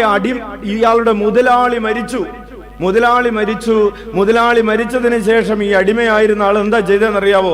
ഇത്രയും നാൾ എന്നെ പീഡിപ്പിച്ചതല്ലേ എന്ന് പറയുകയല്ല, തന്റെ സമ്പാദ്യം കൊണ്ട് മുതലാളിയുടെ ഭാര്യയെയും കുടുംബത്തെയും സംരക്ഷിച്ചു. തന്റെ സമ്പാദ്യം കൊണ്ട്, ഇനിയുള്ളതാണ്, പണം എന്തിനു വേണ്ടി ഉപയോഗിച്ചു എന്നതാണ് ശ്രദ്ധിക്കേണ്ടത്. തന്റെ സമ്പാദ്യം കൊണ്ട്, പ്രിയപ്പെട്ടവരെ, തന്റെ സഹോദരിക്ക് പൈസ കൊടുത്തിട്ട് സഹോദരിക്ക് ഫ്രീഡം മേടിച്ചു കൊടുക്കും. അങ്ങനെ തനിക്ക് പരിചയമുള്ളവരെയൊക്കെ സ്വതന്ത്രരാക്കുന്നതിന് വേണ്ടി തന്റെ പണം ഉപയോഗിച്ചു. അനാഥരെ തന്റെ വീട്ടിൽ താമസിപ്പിച്ചു. രോഗികൾക്ക് താമസിക്കാൻ വീടിൽ സ്ഥലം കൊടുത്തു. നമുക്ക് വലിയൊരു വീട്, ഇയാൾക്ക് അത്യാവശ്യം ഒത്തിരി സ്പേസ് ഒക്കെ ഉള്ളൊരു വീട് പണിയാൻ പറ്റിയപ്പോ ആ സ്ഥലം അനാഥർക്ക് വേണ്ടി, അഗതികളെ വീട്ടിൽ കൊണ്ടുവന്നു. റെഫ്യൂജീസ് ആയിട്ടുള്ളവരെ വീട്ടിൽ കൊണ്ടുവന്നു. രോഗികളെ വീട്ടിൽ കൊണ്ടുവന്നു. അച്ഛൻ കഴിഞ്ഞ ദിവസം നിങ്ങളോട് മാർട്ടിൻ ഡി പോറസിന്റെ കഥ പറഞ്ഞതുപോലെ ഇദ്ദേഹം സ്ഥാപിച്ചു. അതുപോലെ ഈ കുട്ടികൾക്ക്, പഠിക്കാൻ പ്രയാസമുള്ള കുട്ടികൾക്ക് ഇദ്ദേഹം പണം കൊടുത്തു. അതുപോലെ ആ ദേശത്ത് ഒരു അനാഥ മന്ദിരം, ന്യൂയോർക്ക് സിറ്റിയിൽ ആദ്യമായി ഒരു അനാഥ മന്ദിരം പണിതുകൊണ്ടിരിക്കുകയാണ്. അനാഥ മന്ദിരം പണിതുകൊണ്ടിരിക്കുമ്പോൾ അത് വെള്ളക്കാരുടെ മക്കൾ, വെള്ളക്കാരായ കുട്ടികൾക്കുള്ള അനാഥ മന്ദിരമാണ്. അവിടെ കറുത്തവർക്ക് പ്രവേശനമില്ല. പക്ഷേ എന്നിട്ടും ഇദ്ദേഹത്തിന്റെ സമ്പാദ്യത്തിന്റെ ഒരു ഭാഗം ആ അനാഥ മന്ദിരത്തിന് വേണ്ടി ഉപയോഗിച്ചു. അതുപോലെ തൊഴിലില്ലാതെ അലഞ്ഞിരിഞ്ഞു കിടക്കുന്ന കുട്ടികളെ തൊഴിൽ അഭ്യസിപ്പിക്കുന്നതിന് വേണ്ടി, ഈ ഓർക്കണം, അയാളുടെ തുടക്കം എങ്ങനെയായിരുന്നു ഓർക്കണം. അയാളൊരു അടിമയായിരുന്നു, അയാളൊരു കറുത്തവർഗക്കാരനായിരുന്നു, ഒന്നുമില്ലാത്തവനായിരുന്നു. അവന്റെ കയ്യിൽ പണം വന്നപ്പോ ഇത് മുഴുവനും ഇതിനൊക്കെ വേണ്ടി ഉപയോഗിച്ചു. ന്യൂയോർക്ക് സിറ്റിയിൽ സെന്റ് പാട്രിക് കത്തീഡ്രൽ, ന്യൂയോർക്ക് എന്ന് പറയുന്നത് ഒരു ആർച്ച് ഡയസിസ് ആണ്, ഒരു അതിരൂപതയാണ്. ഈ അതിരൂപതയിലെ കത്തീഡ്രൽ പണിതപ്പോ വലിയൊരു തുക ഇദ്ദേഹം സംഭാവനയായിട്ട് ആ പള്ളി പണിയാൻ വേണ്ടിയിട്ട് നൽകി. അങ്ങനെ എന്തിനു പറയേണ്ടത്, ഇതൊക്കെ നടന്ന് ഇന്ന് ന്യൂയോർക്ക് അതിരൂപതയുടെ കാത്തലിക് ചാരിറ്റിയുടെ ഫൗണ്ടർ എന്ന നിലയിൽ അറിയപ്പെടുന്നത് ഈ മുടിവെട്ടുകാരനായ പിയറി ടൗസൻഡ് ആണ്. കൈയടിച്ച് കർത്താവിന് നന്ദി പറയാം. ന്യൂയോർക്കിലെ അതിരൂപതയുടെ കത്തീഡ്രൽ ദേവാലയമായ സെന്റ് പാട്രിക് കത്തീഡ്രലുണ്ട്. ഈ കത്തീഡ്രൽ അതിലുള്ള ക്രിപ്റ്റിൽ ആർച്ച് ബിഷപ്പുമാരുടെ ഭൗതിക അവശിഷ്ടങ്ങൾ അവിടെയാണ് സൂക്ഷിച്ചിട്ടുള്ളത്.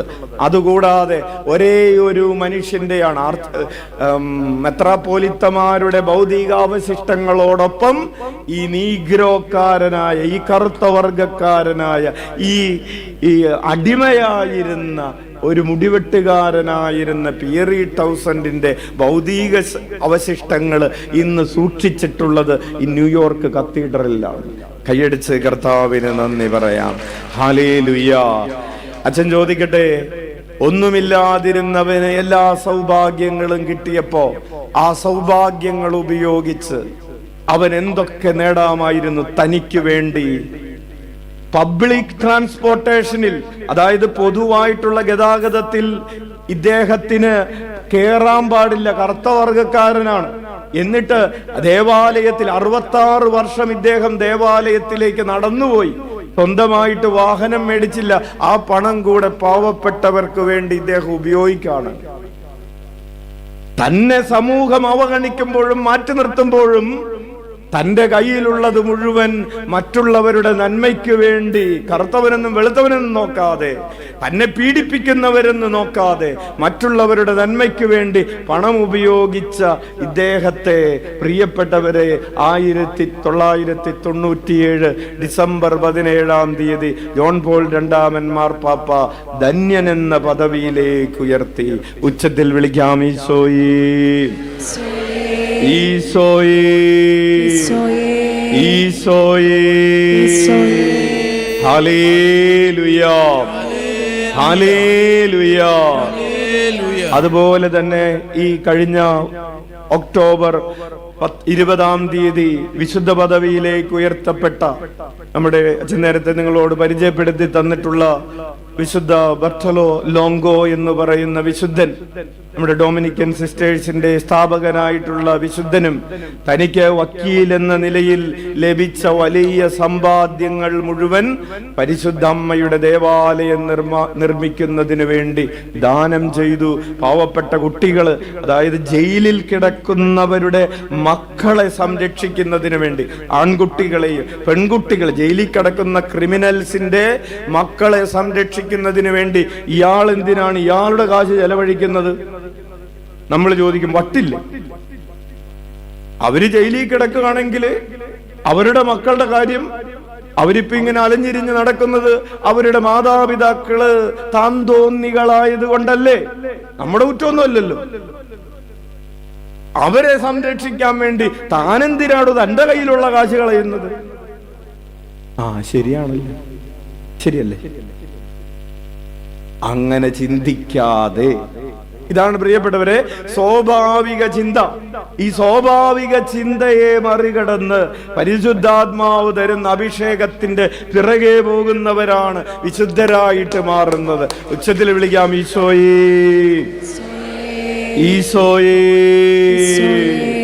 ഈശോയേ. അങ്ങനെയാണ് അവര് സ്വർഗത്തില്, ഈ പിയറി 1000 സ്വർഗത്തില് നിക്ഷേപം കൂട്ടിവെച്ചത് അങ്ങനെയാണ്. അതുപോലെ ഈ കഴിഞ്ഞ സെപ്റ്റംബർ 8-ാം തീയതി വിശുദ്ധ പദവിയിലേക്ക് ഉയർത്തപ്പെട്ട കാർലോ അക്യൂറ്റസിന്റെ ഒപ്പം വിശുദ്ധനായി മാറിയ ആ 24-കാരന്റെ പേരെന്താണ്? ജിയോർജിയോ ഫ്രാസ്തി. എങ്ങനെയാണ് വിശുദ്ധനായി മാറിയത്? തനിക്ക് കിട്ടിയതൊക്കെ, തനിക്ക് ട്രെയിനിൽ 1-ാം ക്ലാസ് കമ്പാർട്ട്മെന്റിൽ യാത്ര ചെയ്യാൻ അപ്പം തന്ന പൈസ അത് മാറ്റിവെച്ചിട്ട് അവൻ ഏറ്റവും ലോ ക്ലാസ്സിൽ യാത്ര ചെയ്തു. മിച്ചം വന്ന പൈസ പാവപ്പെട്ടവർക്ക് കൊടുത്തു. ഹല്ലേലൂയ. അയാൾ സ്വർഗത്തിൽ നിക്ഷേപം ചേർത്ത് വെച്ചു. അച്ഛൻ ഓർക്കുന്നുണ്ട്, ഒരു ദിവസം അച്ഛൻ ഒറീസയിൽ പള്ളി പണിതുകൊണ്ടിരിക്കുമ്പോ ഒരു ഒരു ഒരു പയ്യൻ, ഒരു ചെറുപ്പക്കാരൻ, കല്യാണമൊക്കെ കഴിച്ച് പിള്ളേരുള്ളതാണ്, പക്ഷെ ചെറുപ്പമാണ്. ഇദ്ദേഹത്തിന്റെ പേര് കാളിയ എന്നാണ് ഇദ്ദേഹത്തിന്റെ പേര്. ഒരു ഒറ്റ മുറിയുള്ള ഒരു വീട്, ചാണകം തേച്ചിട്ടുള്ള തറ, മണ്ണ് പൊത്തി ഉണ്ടാക്കിയ ചുമര്, വൈക്കോലുമേഞ്ഞ കൂര. ഇങ്ങനെ ഈ ഒറ്റ മുറിയില് താമസിക്കുന്ന എല്ലാവരുടെയും വീട് അങ്ങനെയാണ്. അപ്പൊ അതുകൊണ്ട് പ്രത്യേകിച്ച് ഒന്നും പറയാനില്ല. പക്ഷേ അയാളുടെ സാഹചര്യം ഇതാണ്. ഇയാള് ഒരു ദിവസം അച്ഛന്റെ അടുത്ത് ഒരു 6730 രൂപയുമായിട്ട് വന്നു. പള്ളിമണി നടത്തുകൊണ്ടിരിക്കാം. അപ്പൊ അച്ഛൻ ചോദിച്ചു, ഇതെന്താ? അച്ഛൻ, എനിക്ക് ഒരു കശുമാവിൻ തോട്ടമുണ്ട്. നിങ്ങൾക്കറിയാം, ട്രൈബൽ മേഖലയാണ്. വെട്ടിത്തെളിച്ച് നമ്മൾ കശുമാവ് അത് തൈ വെച്ചാൽ ആ സ്ഥലം നമ്മുടെ ആവും. പോകാൻ തോന്നുന്നുണ്ടോ നിങ്ങൾക്ക്? ഹല്ലേലൂയ. അപ്പോൾ അങ്ങനെ കുറച്ച് സ്ഥലമൊക്കെ എടുത്ത് ഇദ്ദേഹം അധ്വാനിച്ച് കുറച്ച് ഏരിയയിലൊക്കെ കശുവണ്ടി. അപ്പൊ അതിൽ നിന്ന് ആദ്യ ഫലം കിട്ടിയപ്പോ, ഈ വർഷത്തെ മൊത്തം കിട്ടിയത്, ആദ്യത്തെ വർഷം കുറച്ചൊക്കെ ഉണ്ടാവുമല്ലോ, അത് കിട്ടിയത് മുഴുവൻ എടുത്തു വെച്ച് അത് വിറ്റിട്ട് അതിൽ നിന്ന് 1 രൂപ ആദ്യ ഫലം കർത്താവിനുള്ളതാണെന്ന് ഇവൻ എവിടെയോ ബൈബിളിൽ വായിച്ചിട്ടുണ്ട്. അപ്പൊ അത് മുഴുവനും അത് വിറ്റിട്ട് 1 രൂപ അവന് വേണ്ടി എടുക്കാതെ കൊണ്ടുവന്നിരിക്കുകയാണ് പള്ളി പണിക്ക്. അച്ഛൻ പള്ളി പണിയുന്നത് ഒരാളോട് പൈസ ചോദിച്ചിട്ടല്ല, അവിടെ ആരോടും പൈസ ചോദിച്ചിട്ടില്ല. പക്ഷേ അവന് തോന്നുകയാണ് ഇത് കർത്താവിന് കൊടുക്കണം. അപ്പൊ അച്ഛൻ ചോദിച്ചു, നിനക്കും എല്ലാം ബാക്കിയുണ്ടോ? എനിക്ക് കർത്താവ് വേറെ എന്തെങ്കിലും തന്നോളൂ, ഇത് ആദ്യ ഫലമാണ്. പിന്നത്തെ വർഷം ഇവന് ഒരു 10-200ഓളം മരമുണ്ട്. 200 മരത്തില് ഏറ്റവും നല്ല മരം നോക്കി 20 എണ്ണം ഇവ മാർക്ക് ചെയ്തു. 20 എണ്ണം മാർക്ക് ചെയ്തിട്ട് പിന്നത്തെ വർഷം ഈ 20 എണ്ണത്തിൽ നിന്ന് കിട്ടുന്ന ഏറ്റവും നല്ലത് നോക്കിയാണ് 20 എണ്ണം മാർക്ക് ചെയ്തിരിക്കുന്നത്. ബാക്കി 180 എണ്ണം, അതാണ് ദശാംശം എന്ന് പറഞ്ഞ അവന്റെ ഒരു കണക്കാണ്.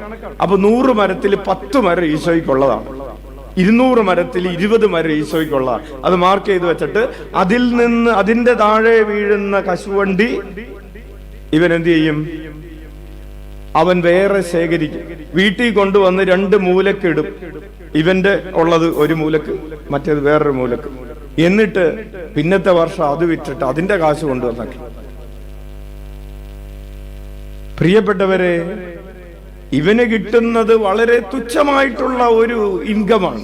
പക്ഷെ അത് അവൻ കർത്താവിന് കൊടുക്കാൻ തുടങ്ങിയപ്പോ, കഴിഞ്ഞ പ്രാവശ്യം ധ്യാനത്തിന് പോയപ്പോ അവൻ, കഴിഞ്ഞ മുമ്പത്തെ പ്രാവശ്യം അവന്റെ വീട് വെഞ്ചരിക്കാനായിട്ട് വിളിച്ചു.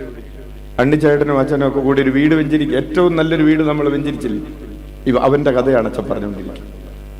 പ്രിയപ്പെട്ടവരങ്ങനെ കർത്താവിന് കൊടുക്കാൻ തുടങ്ങി. അവന്റെ കർത്താവ് വീട് പണിത് കൊടുത്തു. കൈയടിച്ച് കർത്താവിന് നന്ദി പറയാം. മനോഹരമായൊരു വീട് കർത്താവ്. ആ ദേശത്തൊന്നും, ആ ഇടവകയിൽ ഒരു 60 കിലോമീറ്റർ ചുറ്റളവിൽ അതുപോലത്തെ നല്ലൊരു വീടില്ലാത്ത വിധം കർത്താവ് അവന് നല്ല മനോഹരമായൊരു ഭവനം കൊടുത്തു. പറഞ്ഞു വരുന്നത്, നിനക്ക് ഇഷ്ടമുള്ളതുപോലെ നിന്റെ പണം ചെലവഴിച്ചൂടെ? നീ എന്തിന് ആദ്യ ഫലം കർത്താവിന് കൊടുക്കണം?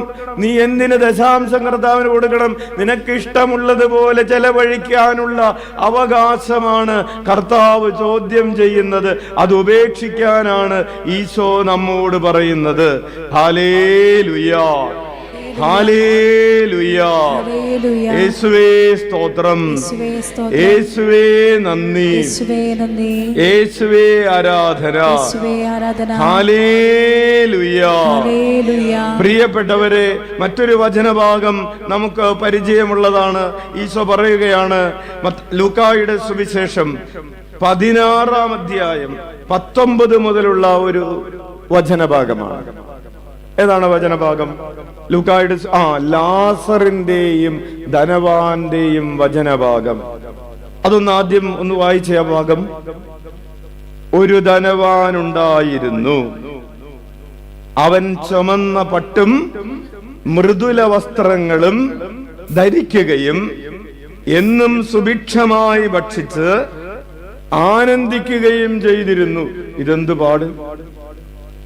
എന്റെ കയ്യിലെ കാശ് കൊടുത്ത് ഞാൻ ഒരു ഡ്രസ്സ് മേടിച്ചിട്ടത് ഇവിടെ സുവിശേഷത്തിൽ എഴുതി വെക്കേണ്ട വല്ല കാര്യമുണ്ടോ? അത് നാട്ടുകാരോട് അതൊക്കെ ഈശോ നോക്കേണ്ട കാര്യമുണ്ടോ? ഉണ്ടോ? പള്ളിയിൽ അച്ഛൻ ഇതൊക്കെ നോക്കേണ്ട കാര്യമുണ്ടോ? പക്ഷെ ഈശോ അത് നോക്കിയിട്ട് പറയാണ്, ഒരു ധനവാൻ ഉണ്ടായിരുന്നു. അപ്പൊ ഈശോ ഇതൊക്കെ മനസ്സിൽ വെച്ചുകൊണ്ടിരിക്കുകയാണല്ലേ. അയാള് ചുമന്ന പട്ടും മൃദുല വസ്ത്രങ്ങളും ധരിക്കുകയും എന്നും, നമുക്ക് ആശ്വാസം തരുന്നൊരു വാക്ക് അതാണ്. നമ്മൾ വല്ലപ്പോഴും ഒക്കെയാണ് നല്ല ഭക്ഷണം കഴിക്കുന്നത്. പക്ഷെ ഇയാൾ അങ്ങനെയല്ല. എന്നും സുഭിക്ഷമായി ഭക്ഷിച്ച് ആനന്ദിക്കുകയും ചെയ്തിരുന്നു. എന്നും അയാൾക്ക് സദ്യയായിരുന്നു. എന്നും ഹോട്ടലിൽ പോയി ഭക്ഷണം കഴിക്കുന്നവരുണ്ട്.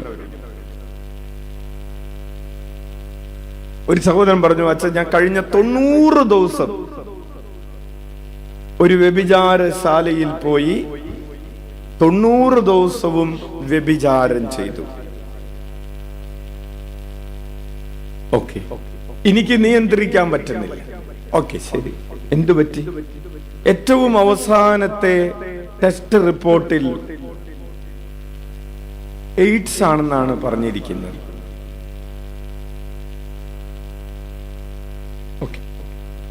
ഇവിടെയല്ല, നാട്ടിലല്ല, വിദേശത്താണ്. നല്ല അത്യാവശ്യം 4-5 ലക്ഷം രൂപ, ഗൾഫിലാണ്. 4-5 ലക്ഷം രൂപ ശമ്പളം അവിടെ കിട്ടിയാൽ അത്യാവശ്യം എന്തു വേണമെങ്കിലും ഒക്കെ ചെയ്യാം. കാരണം അത്ര വലിയ യൂറോപ്പിലുള്ളതുപോലെ ജീവിത ചെലവില്ല. അപ്പോൾ ഇദ്ദേഹത്തിന്റെ അക്കോമഡേഷൻ കമ്പനിയാണ് കൊടുത്തിരിക്കുന്നത്. ഭക്ഷണത്തിന് മാത്രം ചെലവുള്ളൂ. ബാക്കി പൈസ എന്തു വേണേലും ചെയ്യും. നിനക്ക് ഇഷ്ടമുള്ള പണം ഇഷ്ടമുള്ളതുപോലെ ചെലവാക്കാം. ഇപ്പൊ ഒരു കുഴപ്പം, സ്വന്തം കൊച്ചിനെ പോലും എടുക്കാൻ പറ്റുന്നില്ല. എടുക്കുമ്പോ പേടിയാണ്, രോഗം പകരുമോ? ഓക്കെ. അപ്പോൾ ഒരു ധനവാനുണ്ടായിരുന്നു. അവൻ ചുമന്ന പട്ടും മൃദുല വസ്ത്രങ്ങളും ധരിക്കുകയും എന്നും സുഭിക്ഷമായി ഭക്ഷിച്ചാനന്ദിക്കുകയും ചെയ്തിരുന്നു. ഒരു മകൻ ഒരു വീഡിയോ കാണിച്ചു തന്നിട്ട് പറഞ്ഞു, അച്ഛാ ഇതെന്റെ വീഡിയോ ആണെന്ന് പറഞ്ഞു. എന്താടാ വീഡിയോ? ഞാൻ ഹെലികോപ്റ്ററിൽ നിന്നെടുത്ത് ചാടുന്നതിന്റെ വീഡിയോ ആണ്. ഓ, പിന്നെ പുളുവടിക്കല്ലേ അല്ലേ? അല്ലച്ചോ, അങ്ങനെ ഒരു കളിയുണ്ട്, ഒരു ഗെയിമുണ്ട്, ഒരു എന്റർടൈൻമെന്റ് ഉണ്ട്.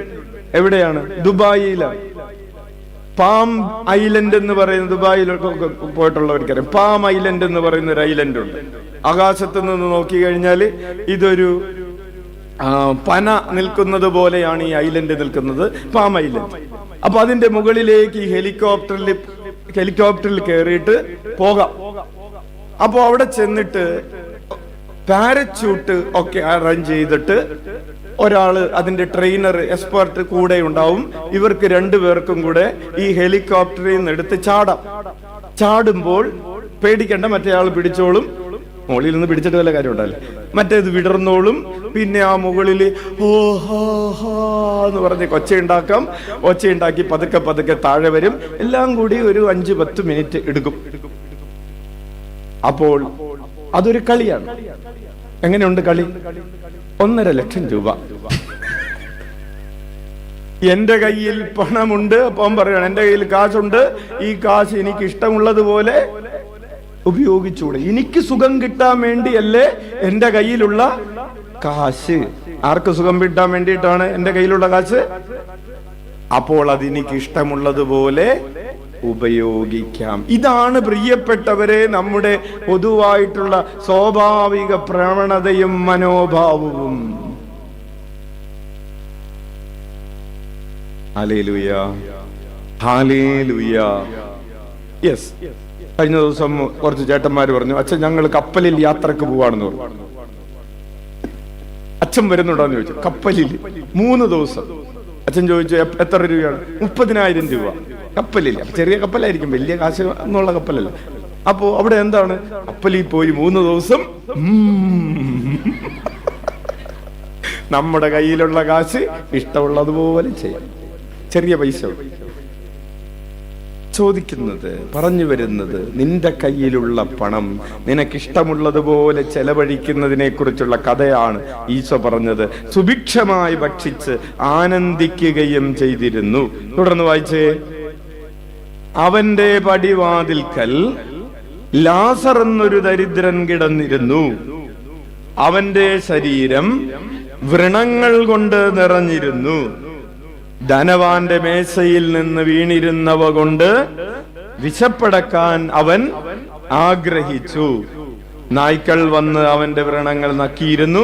ആ ദരിദ്രൻ മരിച്ചു. ദൈവദൂതന്മാർ അവനെ അബ്രഹത്തിന്റെ മടിയിലേക്ക് സംവഹിച്ചു.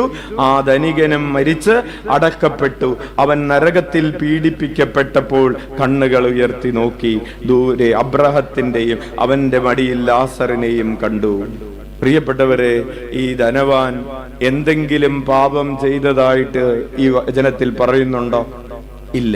പക്ഷേ അവന്റെ പണം അവൻ ഇഷ്ടമുള്ളതുപോലെ ഉപയോഗിച്ചു. അവന് വേണ്ടി തന്നെ ഉപയോഗിച്ചു.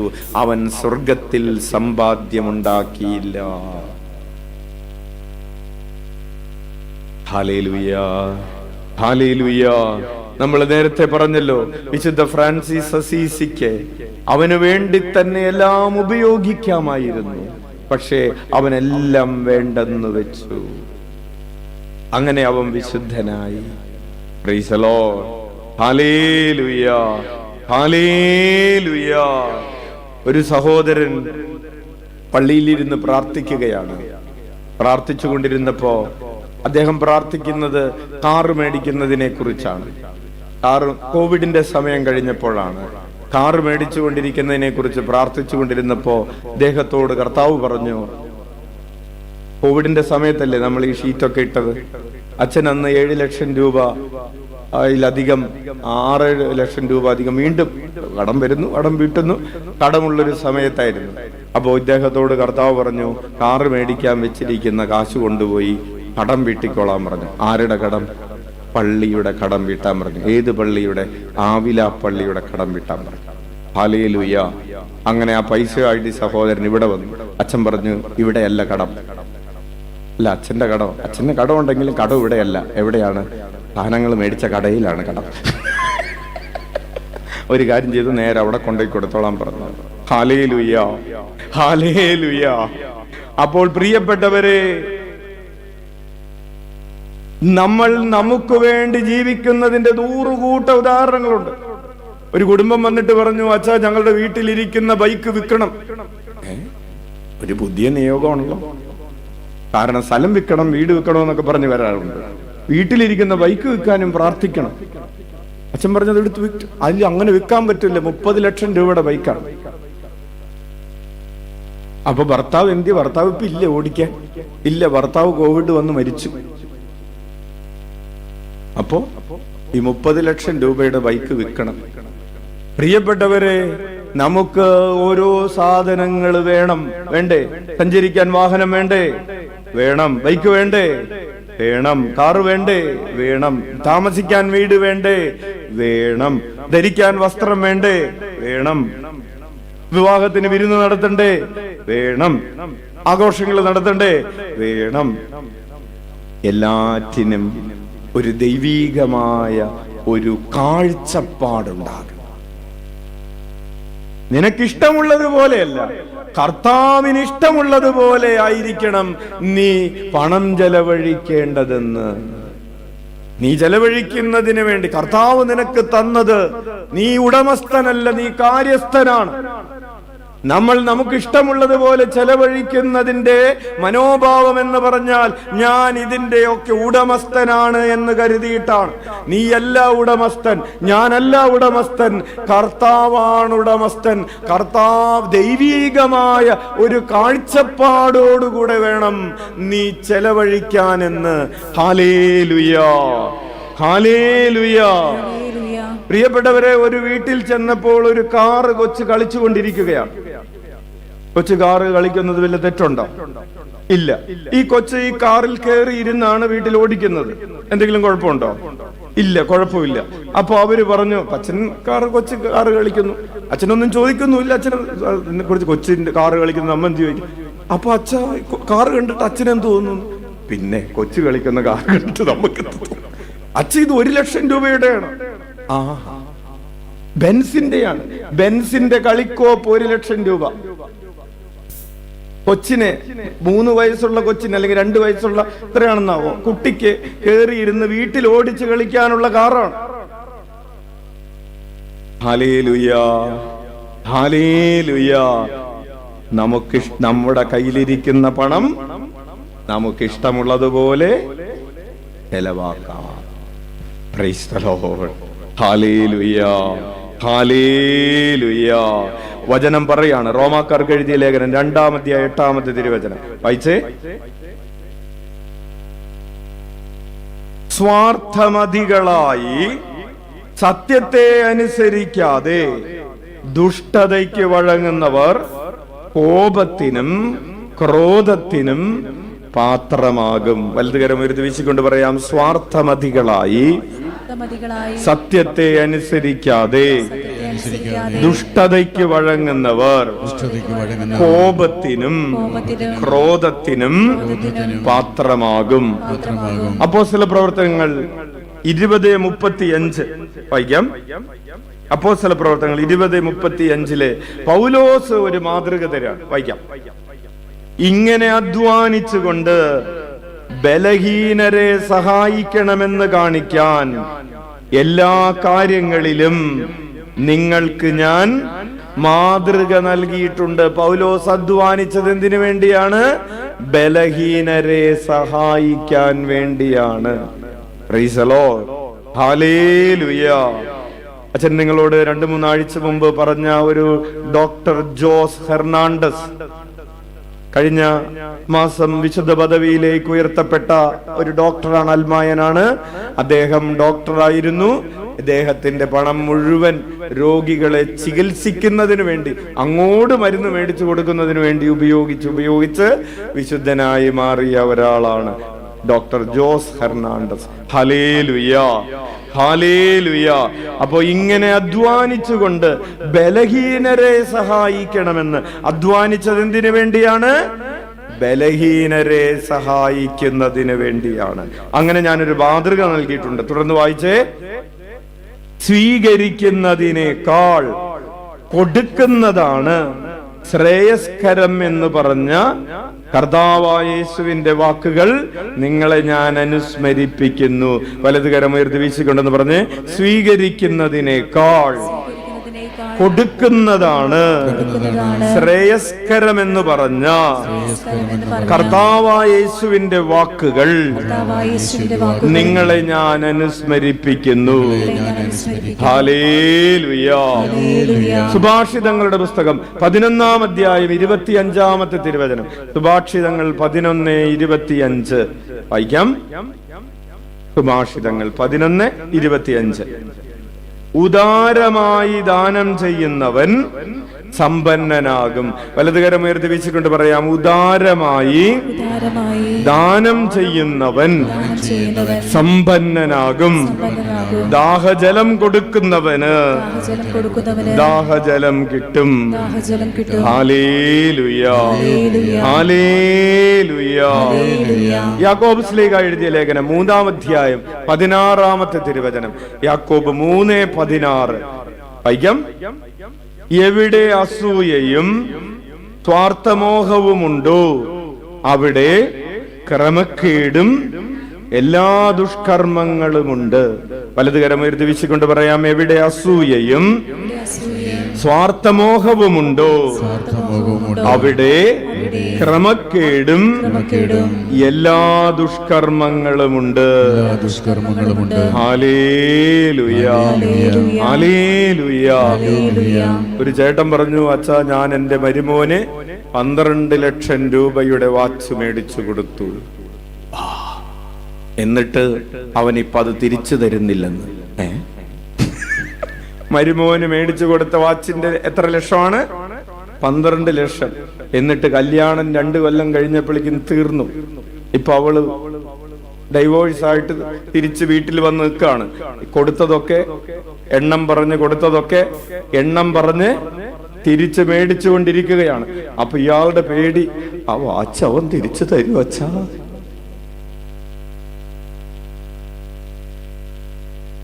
വാച്ചിന് വേണ്ടി 12 ലക്ഷം ആണെങ്കിൽ ബാക്കിയുള്ളതിന് വേണ്ടി എന്തായിരിക്കും എന്നുള്ളത് ചിന്തിച്ചു. അപ്പോ നിന്റെ കയ്യിലുള്ളത് നിനക്കിഷ്ടമുള്ളതുപോലെ നീ ചിലവഴിച്ചാൽ, പ്രിയപ്പെട്ടവരെ, കർത്താവിന്റെ കൃപ ഇറങ്ങി വരാൻ ഇത്തിരി സമയമെടുക്കും. കർത്താവിന്റെ അഭിഷേകം നഷ്ടപ്പെടുന്ന രീതിയിൽ നീ ആഘോഷങ്ങൾ നടത്തിയാൽ, കർത്താവിന്റെ കൃപ ഇറങ്ങി വരുന്ന രീതിയിൽ നീ ആഘോഷങ്ങൾ നടത്തിയാൽ.